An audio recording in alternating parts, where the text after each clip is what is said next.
Le premier livre des Chroniques, chapitre 12. Voici ceux qui se rendirent auprès de David à Tsiklag lorsqu'il était encore éloigné de la présence de Saül, fils de Kis. Ils faisaient partie des vaillants hommes qui lui prêtèrent leur secours pendant la guerre. C'étaient des archers, lançant des pierres de la main droite et de la main gauche et tirant des flèches avec leur arc. Ils étaient de Benjamin, du nombre des frères de Saül. Le chef, Akiézer et Joas, fils de Shema, de Gibéa. Jéziel et Pélet, fils d'Azmavet. Beraka, Jéhu d'Anatot. Jishmaéja de Gabaon, vaillant parmi les 30 et chef des 30. Jérémie, Jacaziel, Jokanan, Josabad de Guédéra, Élusaï, Jérimoth, Béalia, Shemaria, Shephatia de Harof, Elkana, Ziskija, Azareel, Joézer, Jaskobéam, Koréite, Joéla et Zébadia, fils de Jérokam, de Guédor.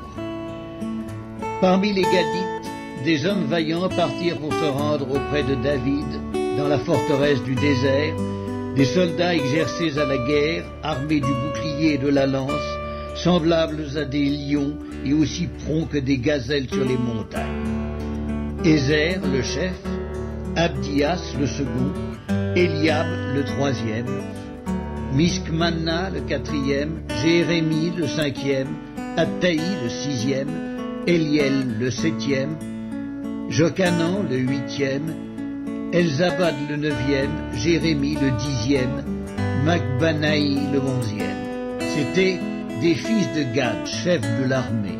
Un seul, le plus petit, pouvait s'attaquer à 100 hommes et le plus grand à 1000. Voilà ceux qui passèrent le Jourdain au premier mois, lorsqu'il débordait sur toutes ses rives, et qui mirent en fuite tous les habitants des vallées à l'Orient et à l'Occident.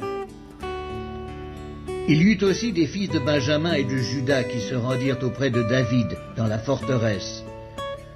David sortit au-devant d'eux et leur adressa la parole en disant « Si vous venez à moi dans de bonnes intentions pour me secourir, mon cœur s'unira à vous.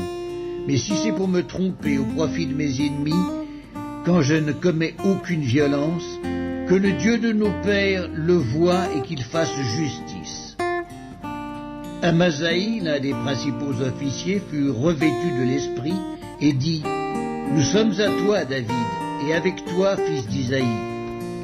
Paix, paix à toi et paix à ceux qui te secourent, car ton Dieu t'a secouru. » Et David les accueillit et les plaça parmi les chefs de la troupe.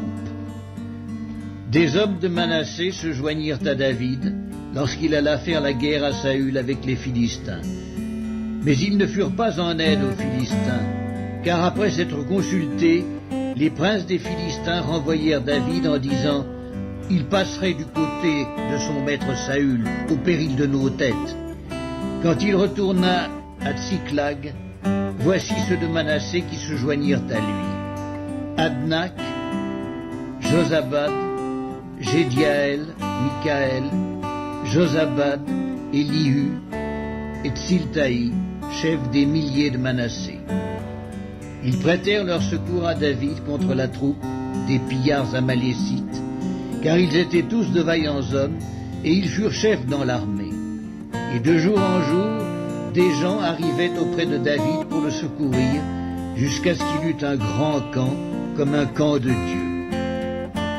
Voici le nombre des hommes armés pour la guerre qui se rendirent auprès de David à Hébron, afin de lui transférer la royauté de Saül, selon l'ordre de l'Éternel.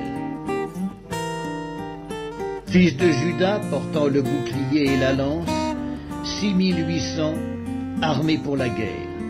Des fils de Siméon, hommes vaillants à la guerre, 7100.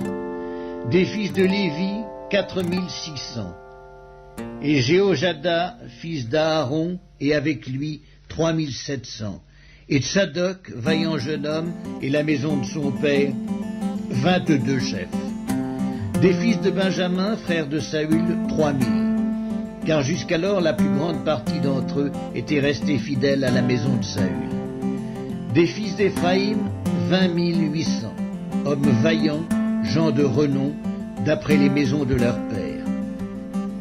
De la demi-tribu de Manassé, 18 000, qui furent nominativement désignés pour aller rétablir roi David. Des fils d'Issachar, ayant l'intelligence des temps pour savoir ce que devait faire Israël, 200 chefs, et tous leurs frères sous leurs ordres. De Zabulon, 50 000, en état d'aller à l'armée, munis pour le combat de toutes les armes de guerre et prêts à livrer bataille d'un cœur résolu. De Nephtali, 1000 chefs, et avec eux 37 000 portant le bouclier et la lance. Des Danites, armés pour la guerre, 28 600. D'Azer, en état d'aller à l'armée et prêts à combattre, 40 000. Et de l'autre côté du Jourdain, des Rubénites, des Gadites et de la demi-tribu de Manassé, avec toutes les armes de guerre, 120 000. Tous ces hommes, gens de guerre, prêts à combattre, arrivèrent à Hébron en sincérité de cœur pour établir David, roi sur tout Israël. Et tout le reste d'Israël était également unanime pour faire régner David. Ils furent là 3 jours avec David, mangeant et buvant, car leurs frères leur avaient préparé des vivres. Et même ceux qui habitaient près d'eux jusqu'à Issachar, à Zabulon et à Nephtali, apportaient des aliments sur des ânes, sur des chameaux, sur des mulets et sur des bœufs, des mets de farine, des masses de figues sèches et de raisins secs, du vin, de l'huile, des bœufs et des brebis en abondance, car Israël était dans la joie. Il était dans la joie.